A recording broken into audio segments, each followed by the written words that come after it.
Hi, I'm Patrick Tungalergo, I'm Carl. And I'm Selena. and we are Caps Lock. Right now, we are proposing an alternative to passwords for the email industry. Our alternative is a pass image instead of a password. It's for Google's current users, users that are easily forgetful, or users that are visually impaired who may have difficulties looking at the keys and what they're actually entering, or just for any user who's looking for an alternative from a password to an actual image that will be used to log into your email account. Okay, cool. So what we have popped up right now is your original login screen, which for Google Enterprises, this is how you would originally log in for a regular user. Entering your username and your password as if you can remember something as long as Carl's. It's a very long process towards it. So once you pretty much do all that, then you pop up to whatever you were currently on from your previous account login. And for our proposal, we're going to show you first a flowchart of how it's all going to work. So you're going to start off with the user's going to enter the email address, and it's going to check if it's valid or not. If so, you're going to retype it, and you're going to go processing on to uploading a profile pic.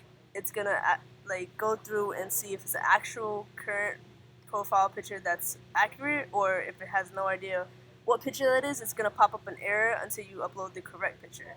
Then after that, the database is going to check if the picture is valid, and if it is, it's going to either successfully log in or fail for the login encounter. And towards going to that, now we're going to show you the mock-up of how it's actually going to look. So you start off with your pretty much basics, your login correctly instead this time. For number one, you're just going to enter a username for the picture or whatever the picture is titled currently.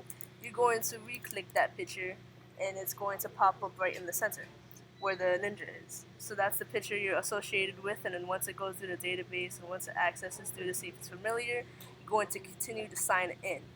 And it's going to see if it's the actual image you uploaded the first time or if the one you saved for your original login without having to memorize any passwords or any usernames currently involved. It makes it very simple to where you don't have to do much thinking. Pretty much just memorize one picture and you're all good for that process. Now, towards developing, I'm going to let Carl take over to pretty much explain more of how it's all going to be built out.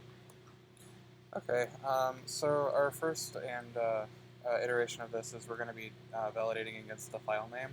A lot of my image files are 12-digit characters between random letters and numbers. Eventually, I would like to do file size and maybe EXIF data as well. But initially, we're just going to stick with the file name, and then move on to the file size if we can manage that. Cool. That is how Caps Lock will be revolutionizing the email industry. We're having an alternative from what people are traditionally used from, or traditionally used for. And with that, we are Caps Lock. I'm Patrick. This is Carl and Selena. We hope you enjoyed our proposal. Thank you.